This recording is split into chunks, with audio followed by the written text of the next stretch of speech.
خلاص بكره باذن الله اول مباراه للمنتخب المصري في دوري ابطال افريقيا. الكل بيشجع والكل خلاص نسي سواء اهلاوي او زملكاوي، احنا ما بنفكرش غير في حاجه واحده بس وهي المنتخب. ولكن خلينا نسال سؤال: مين هيشارك اساسي، امام ولا زيزو؟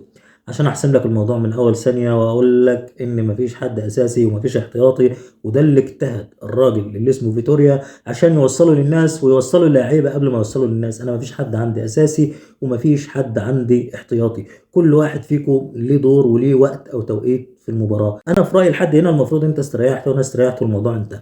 ولكن ككلام في الكوره تعال ندردش، تعال نتكلم.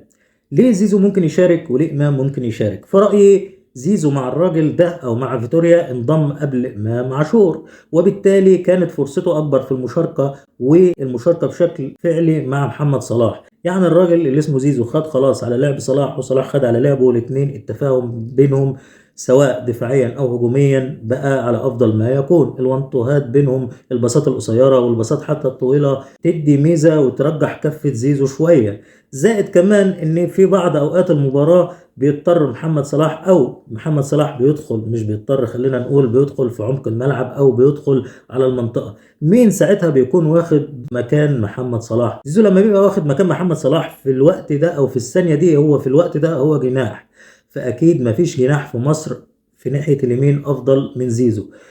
باصات زيزو او حتى عرضيات زيزو او تسديدات زيزو، افضل رجل في مصر، افضل واحد يلمس الكره حرفيا بعد ابو تريكه ما اعتزل. انا ما شفتش حد بالدقه دي، وبعد حتى سيد معوض في العرضيات انا ما شفتش حد بالدقه دي. الكره على دماغك مسطره حرفيا، لا بتبعد ملي ولا بتقرب ملي، هي على دماغك. بيلعب العرضيات سواء وهو بيجري سواء متحرك سواء وهو ثابت، وكذلك التسديدات.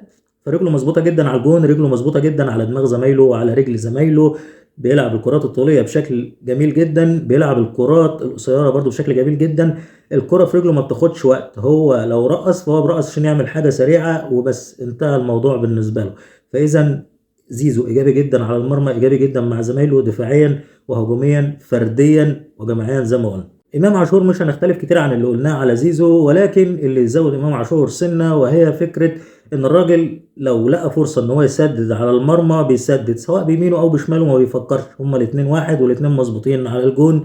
البساطه والسرعات بتاعته في عمق الملعب وبين اللعيبه، والحلول الفرديه عنده في رايي الحلول الفرديه عند امام عاشور افضل، لانه متعود ان هو بيجي بوشه، مش بس جناح بيستلم بجنبه او مراوغاته متعود انها تكون في اتجاه معين، لا هو الراجل بيجي بيستلم. افضل واحد في رايي دلوقتي حاليا بعد محمد صلاح بيستلم الكره تحت ضغط، سواء بيستلمها بظهره بيستلمها بوشه، ايا كان عنده ثقه في نفسه عاليه جدا.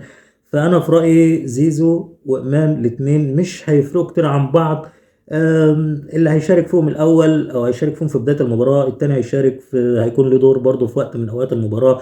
ممكن حد فيهم يشارك في المباراه اللي بعد كده، ده في المباراه يعني الموضوع مش هيفرق كتير. ولكن دفاعيا ممكن يكون امام عاشور افضل من زيزو. طيب خلينا نبص بس على الماتش اللي فات، الماتش الودي المنتخب اللي هو كان مع تنزانيا. لو لاحظنا ان لما امام عاشور شارك زيزو ما كانش بيشارك، يعني نادرا لو هتشوف حركه زي كده ان امام وزيزو بيشاركوا في ماتش ممكن ما انت خسران وعايز تعوض جون خلاص، بتهاجم بقى وخلاص واللي يحصل يحصل يعني. لكن مش ده الاساسي او مش ده الطبيعي او مش ده النورمال بتاعك. امام لما كان بيشارك كان بيشارك معاه في الناحيه الثانيه او في المركز 8 الثاني كان النني. ليه النني؟ لانه كان بيغطي ورا محمد صلاح دفاعيا، وانت كنت عايز من امام ان هو يبقى الحل الهجومي بتاعك. كان امام هو الحل الهجومي فعلا، ولكن كان في التوقيت ده علشان النني مش هيبقى افضل حاجه في الجانب الهجومي زي زيزو، فكان محمد صلاح من اول ثانيه في المباراه. يعني دي حاجه ما اضطرناش اننا او ما اضطرش محمد صلاح ان هو يعملها في المباراه، لا دي حاجه من اول ما صفر الحكم صفر وسنطرنا، لا محمد صلاح نزل في نص الملعب وكان بيشغل الجبهه الشمال اللي فيها امام عاشور وتريزيجيه وفتوح. فاذا انت كنت محتاج من امام ان هو يديك الحلول الهجوميه بشكل افضل. لما في الشوط الثاني الموضوع اتغير والراجل او فيتوريا حب يغير الموضوع او يرجع صلاح لمكانه تاني، نزل مين عشان يرجع محمد صلاح تاني في مكانه يلعب بأريحية، سواء دفاعيا ما يرجعش وده الطبيعي، او حتى هجوميا صلاح تفرغ ان انت بقى تستلم، تفرغ ان انت تجري، تفرغ ان انت تستنى سروق اديهولك. نزل مين؟ نزل زيزو. مش عيبا او نقصا في امام عاشور، لا زي ما قلنا ان زيزو متعود مع صلاح على اللعب ده والاثنين خلاص حفظوا لعب بعض وتعودوا على لعب بعض. لكن لما نزل زيزو نزل في الناحية التانية في الحتة الهجومية حمدي فتحي. حمدي فتحي في رايي اللي هو افضل من الاثنين في حته التكمله الهجوميه. في المنطقه هتلاقي حمدي فتحي بيلعب براسه، هتلاقي حمدي فتحي وسواء دفاعيا او هجوميا، فحمدي فتحي في الحته دي افضل من الاثنين. فبما انك نزلت زيزو، انت مش منزل زيزو عشان يدخل المنطقه، انت منزل زيزو عشان يشغل صلاح ويشغل في الناحيه حتى الشمال، يبقى فيه حد بيدخل جوه المنطقه. لما حمدي فتحي بيدخل جوه المنطقه في حاله الارتداد بيبقى افضل من امام عاشور، مفيش شك في ده دفاعيا. اذا انت ما كنتش محتاج زيزو ان هو اللي يدخل المنطقه، لكن انت محتاج من امام ان هو يدخل المنطقه. اللي هيلعب تحت محمد صلاح انت مش محتاج منه ان هو يدخل المنطقه زي ما قلنا، انت محتاج منه بس ان هو يفضي او يسلك السكه او يساعد او يساند محمد صلاح. طب في حاله باذن الله لو احنا صعدنا من دور المجموعات وكملنا، بعد كده المباريات هتشتد صعوبة، هتقابل سواء كوت ديفوار او هتقابل المغرب، ساعتها انت هتبقى محتاج حلول دفاعية والهجوم بتاعك هتهاجم بواحد بس. انا في رأيي ان ممكن امام عاشور هو يشارك، وممكن ينزل بعد كده في مرحلة ما زيزو، والعكس.